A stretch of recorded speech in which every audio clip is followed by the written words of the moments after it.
I got in down here. As long as this area act as a support right here, I'll be good. I'm confident to stay in a trade. With that being said, a lot of selling pressure. Let's go look at the 15. 15 is looking bad, but this is also a 13-minute candle. So this could easily wick all the way back up. This contract, we got in at 104. It is now at 105, 108. So we're kind of close to where we were at. We might go ahead and exit up here. So we're looking at 130-ish. Like, I don't have to run it all the way up here. I think we just take what we can get.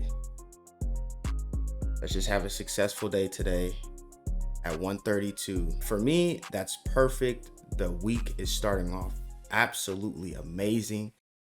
I've been missing a lot of my entries today, so there's a lot of room for error, but I want to show you why I just got into the put. Overall, the market is not as strong. We had a nice move to the upside. The stocks were looking good, but then they started to tail off. This is looking at the 5 minute. I'm gonna go down to the 1 minute because this is what made me even more confident about getting into this play. Got lower highs, lower highs, lower highs, and then we tested this point. For me, it was like, okay, we're going to the downside, right? But the problem is we're just going to the downside inside of this range. Like, we're not trying to break out of this range from what it seems like. So I bought at the top of this range with the intentions of taking it down here or potentially taking it down here. Now, if we do get outside of this range, we got quite a bit of room.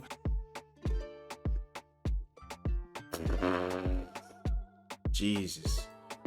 I put a sell order in for 125. So if we drop here, it should go ahead and there we go. We should have, yes, smooth 19 bucks. That was a nice move inside of this little mini range right here. On the week, we are up 66%. On a month, we still got rocked though. On a month, we're down 69%. So one more good week. Slowly moving, baby. I don't know if I remember telling you guys, but I got into a call position after I had a successful trade yesterday. It was looking good, but then this happened.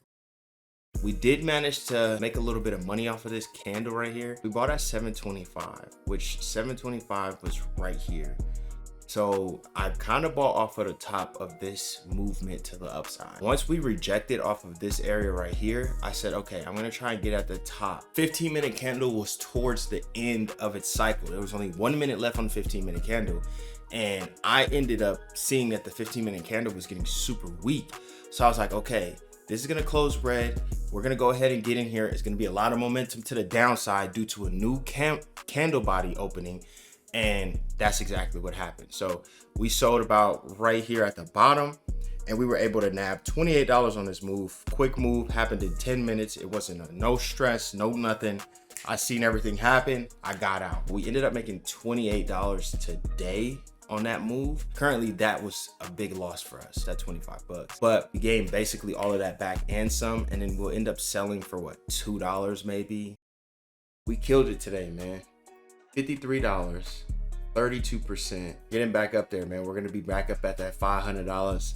And then I'll just be depositing more and more and more and more and more. But I gotta earn my way back up there. Let me show you the trade I took.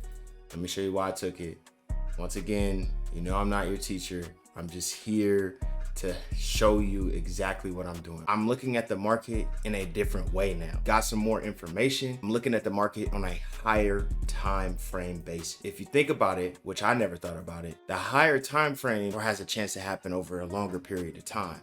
So it gives you more room to hold your trades.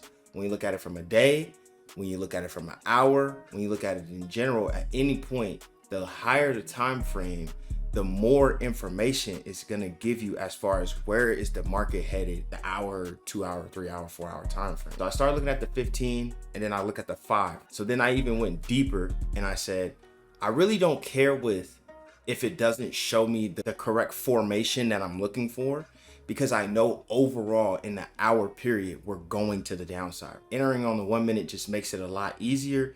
You don't get the best, but you get a decent entry, right? Especially for your contract prices. So we entered at 743. This high was lower than this high, and this high met its mark, right? So we bought up here at the top of this move, and we just let it play out and let it, you know, we didn't get scared here because we knew about the overall market trend. We knew the overall market trend was going down. So this didn't bother us not one bit. None of these highs bothered me not one bit. We got in on a 521 put. It ended up being like $53 today after fees and whatnot. So absolutely beautiful. I'm enjoying this so much. I'm glad that I'm able to show you guys how to build up a small, like I said, I'm not a teacher. I'm not trying to show you anything but my successes and my failures. But you can see from what I'm doing, you can build up a small account, bro. Once the 500 was in the account, I didn't make any more money. I was not profitable one day. We lost our money. We honed in on our strategy. We're learning every day and we're slowly growing, bro. It's 77%.